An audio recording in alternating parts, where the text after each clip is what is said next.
Ọkùnrin tẹ mọ́tò, obìnrin tẹ mọ́. Oh my God!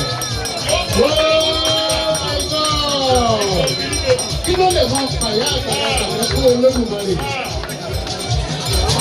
Kí ló lè máa fàyà àgbàlagbà yìí lẹ́kọ́? Oh my God! Kí ló lè máa fàyà àgbàlagbà lẹ́kọ́? Oh my God!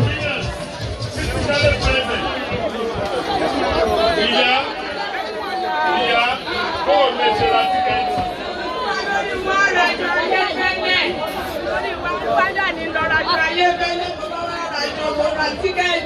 Mo nílò ọlọ́run mi máa tó bá ṣe fún mi ní ayé fẹ́lẹ́ o tó ní lọ raṣọ ọjà orí ìgbà ni àwọn olówó àgbẹ̀ owó tí wọ́n fẹ́ fi sọ owó ọjà mo lọ fi raṣọ ayé fẹ́lẹ́ olúwa ní kí wọ́n rà mo tún wá rà mo tún fi sọ ọ̀tá ti dé olúwa ní kí n gbé ìdúró fáyé fẹ́lẹ́ kó fi ṣàkóso.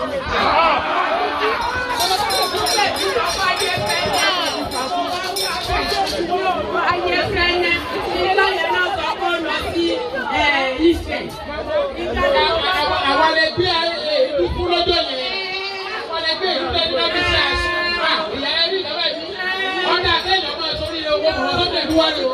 Ọlọ́run látàárọ̀ pé kí ló bá ti fi ṣe níbi ìlà ìdórí kí n tú wá.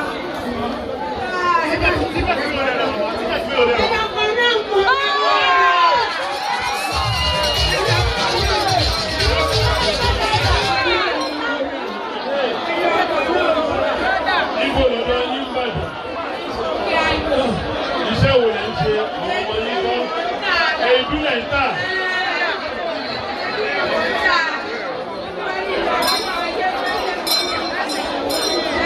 Ọmọ ọkọ yín kọ́.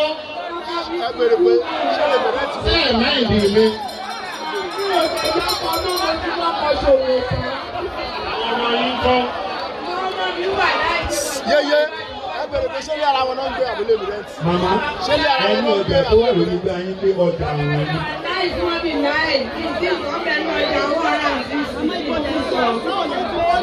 Àdúgbò wo lẹ̀ ń gbé? Ṣé ẹ ti kọ́lé? Ṣé ẹ ti kọ́lé? Ṣé ẹ ti kọ́lé? Ṣé ẹ ti kọ́lé?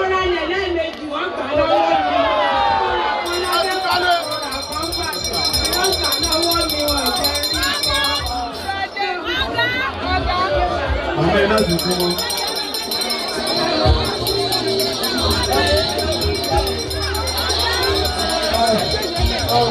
Mọ́mí ọmọ ìlú orin.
Wọ́n ní ká fi dáná lọ́fẹ̀ẹ́ bá a ṣe ń sọ̀rọ̀ yìí ẹnìkan náà wọ́n fún wọn ní 100,000 naira.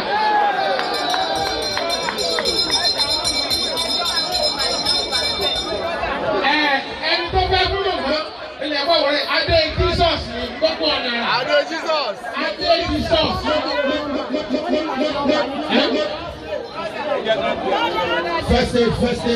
First aid. Wọ́n ní màmá tó máa mú tíkẹ́ẹ̀tì yẹn gan-an. Ẹ máa bọ̀ ní tọ́kọ́lẹ́ agogo yẹn.